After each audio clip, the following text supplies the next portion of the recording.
Afro, if you're watching this, hold that 1K for me and we're going to the aquarium. But, anyways, for everybody else who's watching, I recently donated $1,000 to a YouTuber and recently a Twitch streamer. Don't know where that came from, but I enjoy it. Probably from quarantine. Hey, quarantine days get real boring sometimes.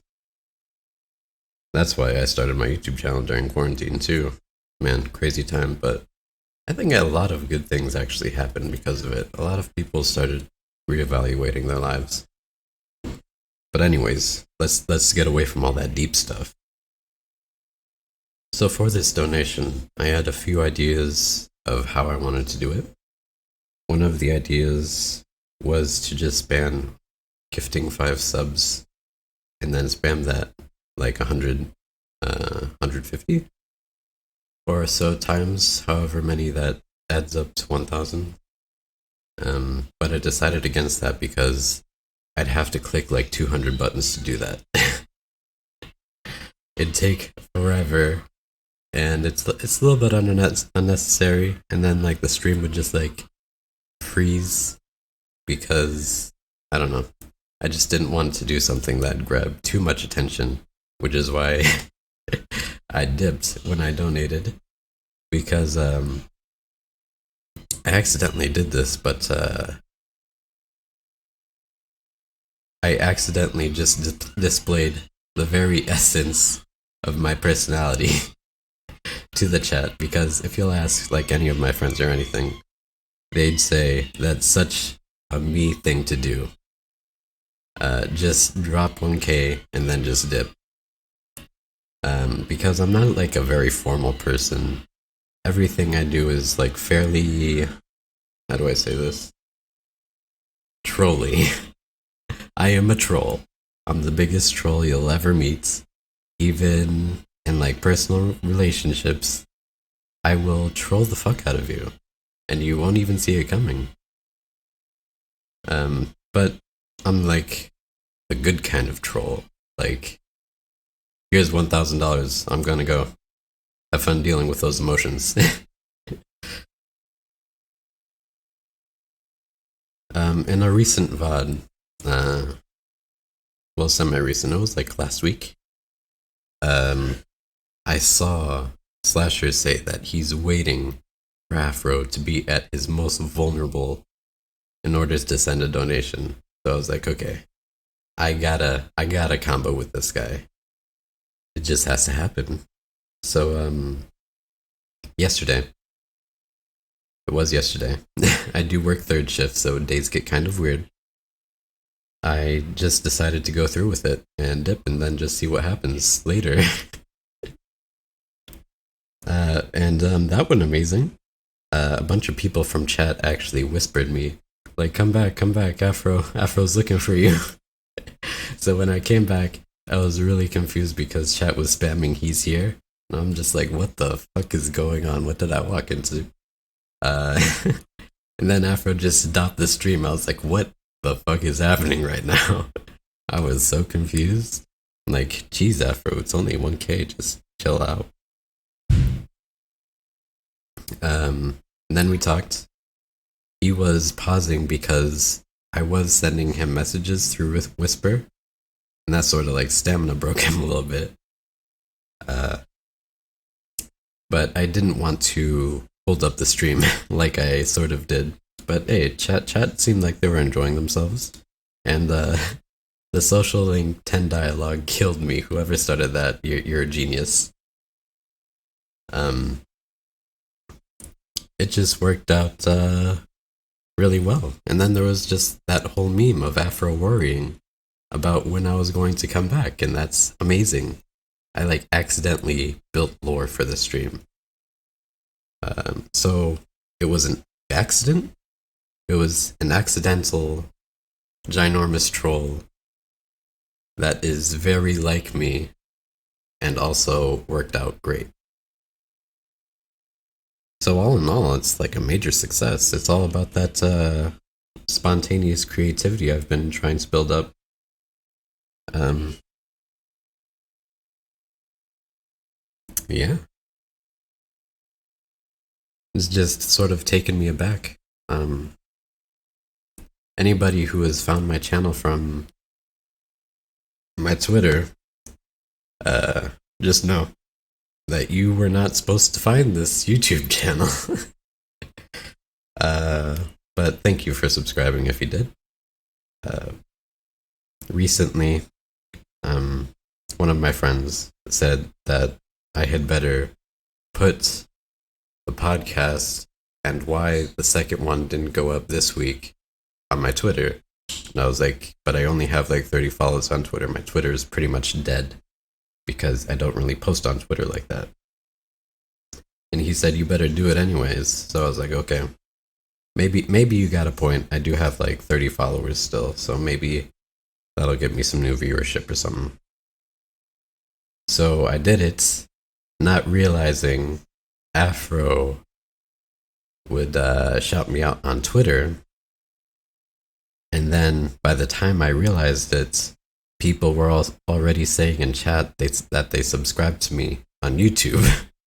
I was really confused for a second, but then I remember I did that because he said to. And I'm kind of mad about it, kind of mad at it. Probably gonna have some words with him later.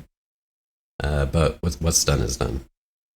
So for this YouTube channel, I planned it to grow naturally along with my creativity because it's like my creativity was super weak after being like locked away for so long. I had to lock it away due to certain circumstances in my life that was going on at the time.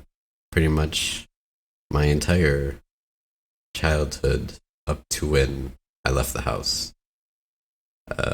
But recently, I haven't had to lock that away anymore. So during quarantine, Afro made me realize that. And I realized that I was holding myself back by doing that. And holding back any extra fun I may have been having. I was missing out on a lot. And it was a lot.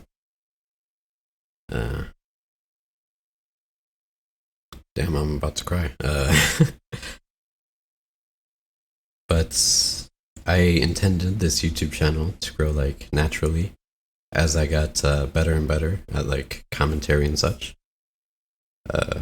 Just building up that spontaneous creativity that I think makes YouTubers great. That spontaneous creativity doesn't come around that much, and it's very inspiring.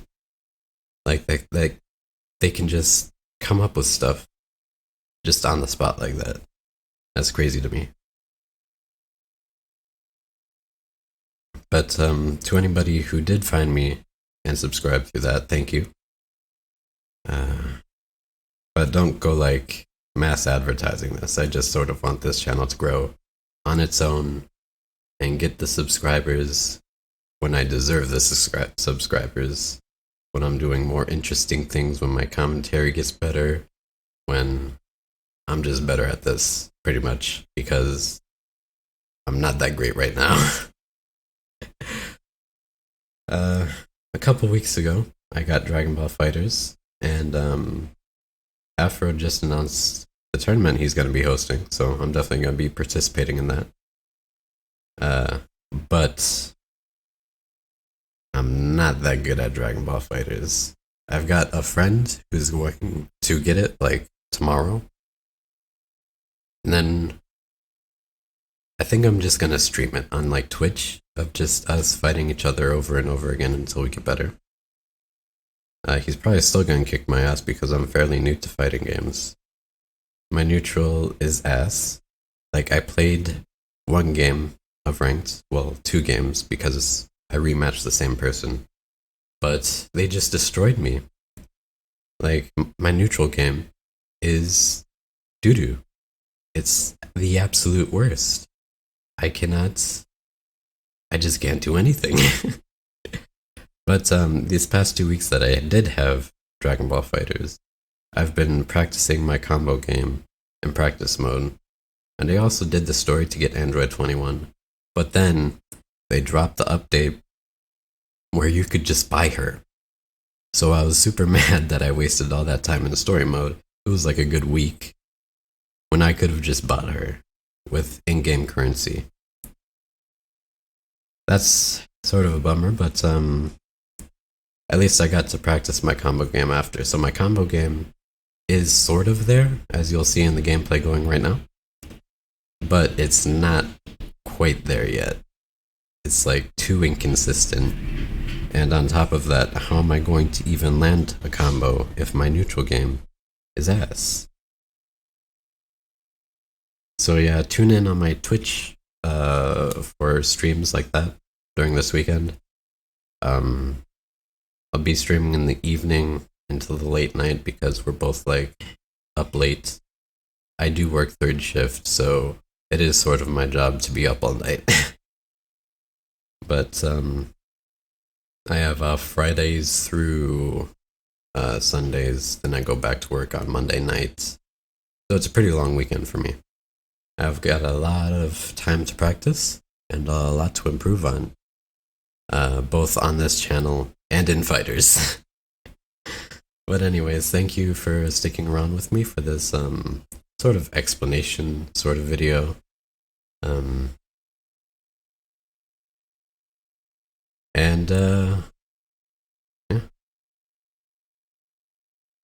that's it, I think. Covered everything. Got all my thoughts out there. Did some spontaneous rambling about some nonsense. And yeah.